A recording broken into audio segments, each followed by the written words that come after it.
A few weeks ago, I started attempting extreme Lotus with various people.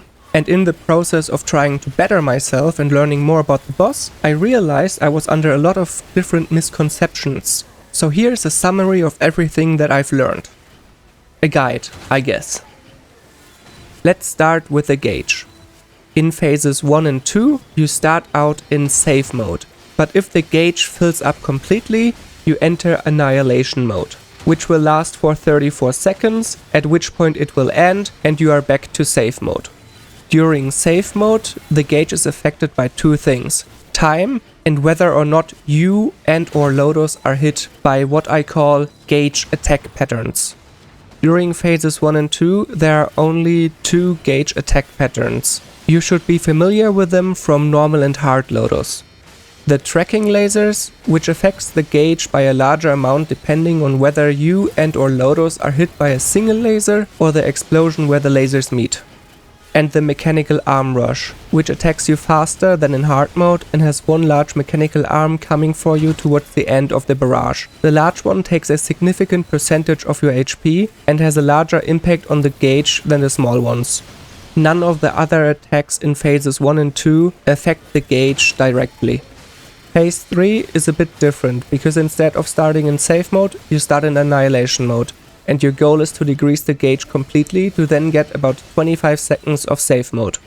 Unlike the previous 2 phases, time does not increase the gauge during the default mode. To showcase that, here's the gauge from phase 2 and 3 in comparison when I am iframed. As you can see, in phase 3, the gauge does not increase during that time. Instead, we get another gauge attack pattern. A small missile firing at our position that we can barely see. Thankfully, it does little damage and affects the gauge by only a tiny amount as well.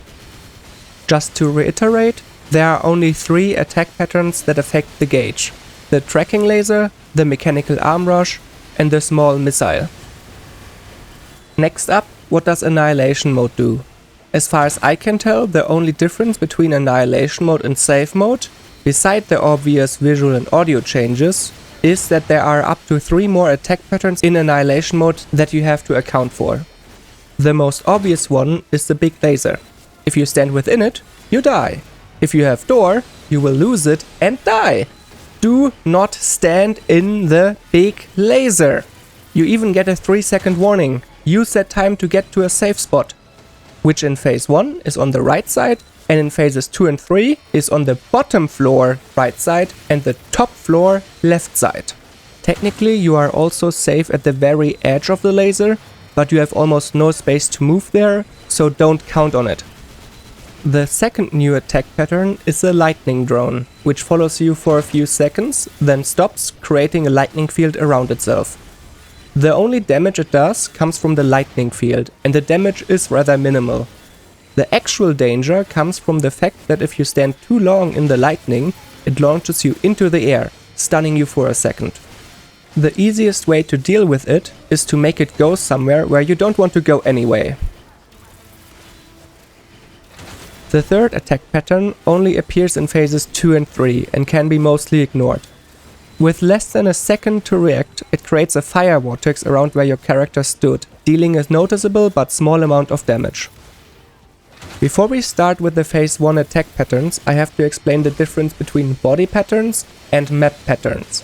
If you stun the boss, he cannot start any body patterns, but map patterns can still happen. And all of the previously explained attack patterns have been map patterns, and as such cannot be prevented by stunning Lotus. Okay, we have finally reached phase 1, which has only one body pattern, the shield. The shield lasts for 20 seconds or until it is depleted. If it lasts the full 20 seconds, it heals Lotus for up to 20% of his max HP, depending on how much of the shield is remaining. The shield can be reduced fast by the tracking lasers and the mechanical arms. If Lotus is hit by both lasers or the big mechanical arm, half of the shield is depleted if you are solo and a quarter if you are in a duo. It is generally recommended to not burst into the shield, so don't forget to stun while bursting. Then there is the electrical floor, which deals 100% of your HP as damage if you are hit. Thankfully, you get about 1.5 seconds of warning in form of a text on screen as well as the floor becoming blue. You avoid being hit by not being on the floor. The last important attack to look out for is the energy compression pattern, because it can stun you for about half a second. It is indicated by the blue light bulbs around Lotus. While the mines, robot blades and rubble aren't as important to look out for, they still deal quite a bit of damage if you don't dodge any of them at all. So use your best judgment when deciding what to dodge. To make it a bit easier, the rubble does 60% damage, the blades do around 40% if you get hit by all of them, the mines do around 25%, and the robot only 20%. Let's talk strategy. I can't stress this enough. You can do the whole of phase 1 without getting into annihilation mode. To do that, I recommend staying in the middle and making absolutely sure that Lotus gets hit by both tracking lasers as well as every huge mechanical arm. Phase 1 is also the best phase to maximize your damage time. Lotus is virtually in your attack range at all times, and if you have an adequate teleport, dash or backstab, you can easily dodge all of the dangerous attacks with ease while keeping up your damage output. So go and keep hitting Lotus, and don't use your death timer if you're in a min clear.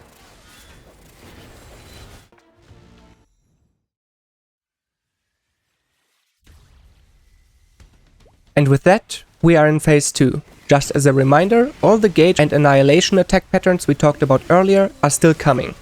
The good news, phase 2 doesn't have any inherent map attack patterns. All of the new patterns are body patterns.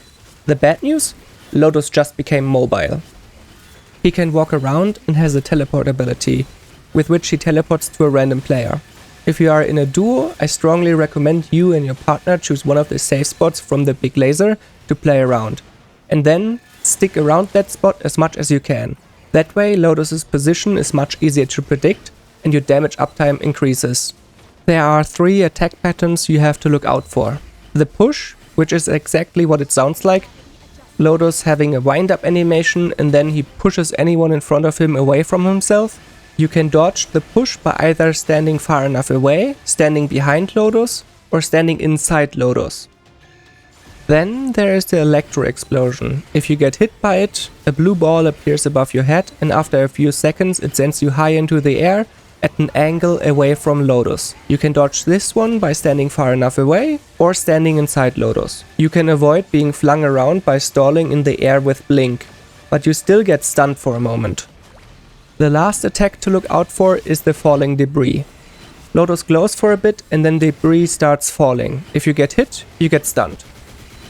Okay, I'm currently reading a guide and it says that if you get hit by this one attack, the whole party's gauge is supposed to increase. But I am looking at my footage and the only increase I see is the normal over time increase. I put up the best example that I could find. If someone else knows more about this interaction, please leave an answer in the comments. The last phase 2 attack pattern is the slow barriers, which, as the name implies, slows your walking speed when you hit one of them. Pretty much every class uses either dash, jump or teleport anyway, so I mostly ignore this attack just like the previous one. As you might have noticed, I didn't talk about the damage of these attacks. That's because all of Lotus's own attacks in this phase deal negligible amounts of damage at best. What you have to look out for is not getting stunned at bad timings or getting pushed into high damage attacks, like the big laser and the big mechanical arm. The strategy of phase 2, in my opinion, is mostly class dependent. Let's take my Shade as an example. Shade has okay mobility with his large backstab and teleport combined with his double jump. I'd say he has mid-range, which means I can stand outside of some of Lotus's attacks, such as the push, while still being able to hit him. But Shade cannot hit Lotus if he is on the floor, while I am on top of the platforms. But if it's the other way around, I can jump attack to hit Lotus. That means I should play around the bottom right safe spot. My range and backstab enable me to not have to stand on top of Lotus, because I could just attack him from mid to close range and flee any attack. But I also want to keep my gauge low, so I should keep to close range to make it easier to make Lotus hit himself. As you can probably see, I am no expert yet, but if you want to create a strategy for your own class, you should keep in mind: how important is it for you to keep the gauge low? What kind of mobility do you have? And how close do you have to be to Lotus to be able to hit him?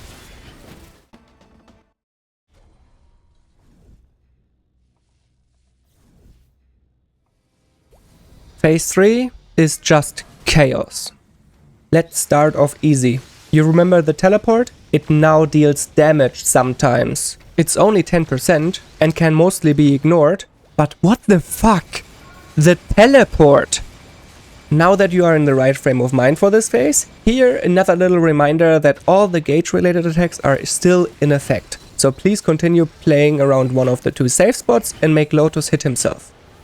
As for phase 3 attack patterns, the most important pattern to dodge is the grid restraint, which is followed immediately by the explosion. The grid restraint is rather self-explanatory. If you are hit by one of the glowing lines, you are stunned. By itself, it doesn't deal any damage.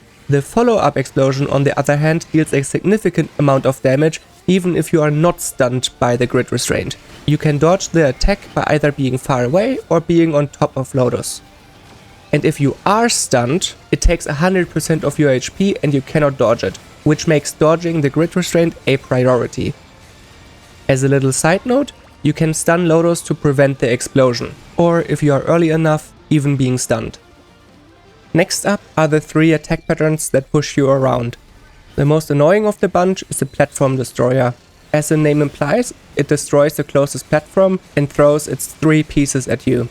If you get hit, you take a moderate amount of damage, are knocked back and stunned for a second. I should note that Lotus cannot break a platform that he himself is standing on. So if you want to play around the top left safe spot, you have to make sure that Lotus is always on that platform, or else it will be gone at the most inconvenient time.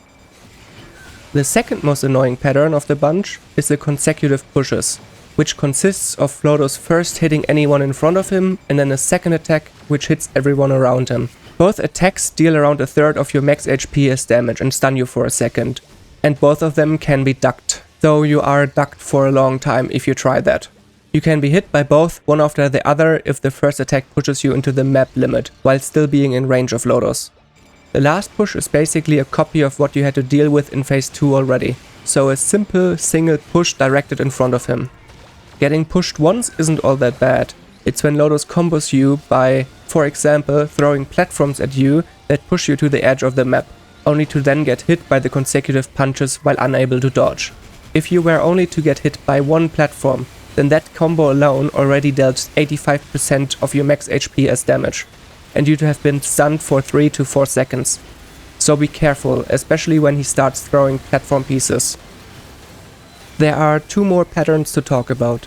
The big guns, which are spawned by Lotus that fire huge balls of fire down at us. While all the prior phase 3 attacks could be stopped by stunning Lotus, once the guns are in the air, they'll continue firing until they are out of ammunition. They deal around a third of your max HP as damage. And the only map pattern that has nothing to do with the gauge of this phase, it spawns red areas around the map, which explode after 1.5 seconds and deals a quarter of your max HP as damage.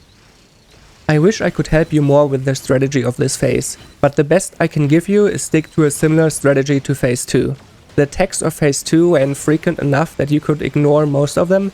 In phase 3 that is not true anymore.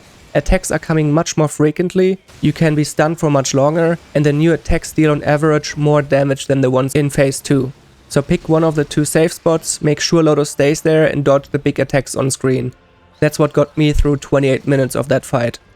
Also, remember Lotus's phase 3 has 1/3 more HP than phase 1 or 2, which combined with the lower damage uptime you will have with having to dodge more, means if you are in a min clear you should be in phase 3 with 15 minutes to spare, and even then it's going to be close. Good luck out there. I hope this video helps, and if you have any tips or tricks of your own, leave them down in the comments. Thank you for watching.